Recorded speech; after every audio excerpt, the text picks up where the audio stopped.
It's really important to have a single command as an emergency command. Sit or down, probably the best choices, but they must work anytime, anywhere, and no matter what the dog is doing or what is going on. And if you have this command, you can just stop any behavior problem dead by just saying sit or down. And then we can reevaluate, put the dog on leash maybe, and the dog is safe. It's basically two ways to teach it. Either we can use the sit-stay method. We put the dog in a sit-stay, and then we move back 1 yard, and we get him to lie down, to change from the sit-stay to the down-stay, and then back up in the sit-stay again. If the dog tries to come towards you, move in quickly, and then I would say do it with the dog behind a fence. We don't want the dog creeping here. We want the dog to sit on a dime. And then we move back farther and farther because this command has to work at a distance. In puppy training, though, we do it a much quicker way. We do it right in the puppy class, and we start week 1. Right in the middle of the play session with 12 puppies running around and playing like mad. And it's a 4-step process. Number 1, what we do is we run up to the dog, we grab his collar, we give him a treat. Then we tell him go play. Run up, grab his collar, give a treat, go play. So we must have a dog where we can grab him by the collar quickly. That could solve a lot of problems there. He's dashing out the front door. You don't want a dog that ducks his head like, whoa, I don't like it when they grab me by the collar, I'm off.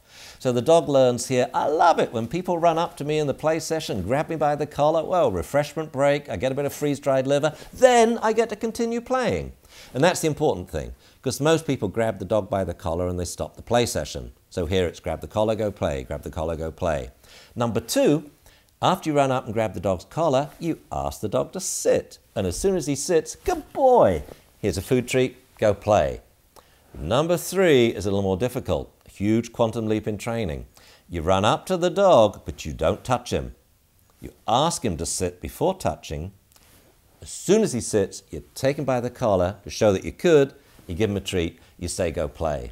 This no touch is really important because now it's the word and the hand signal that's getting the dog to sit, rather than relying on physically taking hold of the dog. If you physically take hold of the dog, that is going to become a crutch in training. And now if your dog's 6 feet away, you can't control him because you can't grab him. Number 4, we're going to do this at a distance. We're going to sit in a chair like this, we're going to be totally relaxed, and we're going to say, Rover, sit. Will he sit? No, he's over there in the middle of a play session. So as soon as we say Rover, sit, we're going to run up to him going, Rover, sit, sit, sit, sit, like there's some big emergency. And as soon as he looks at you, sit, good boy, go play.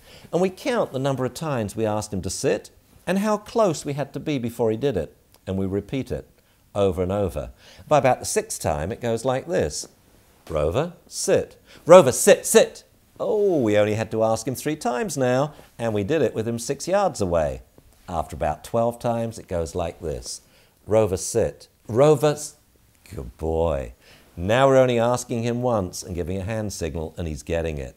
The brilliant thing about this, after about 20 trials, you sit back in your chair, you have a cup of tea, you're watching the dogs play, you say, Rover, sit. Oh, who's a good boy then?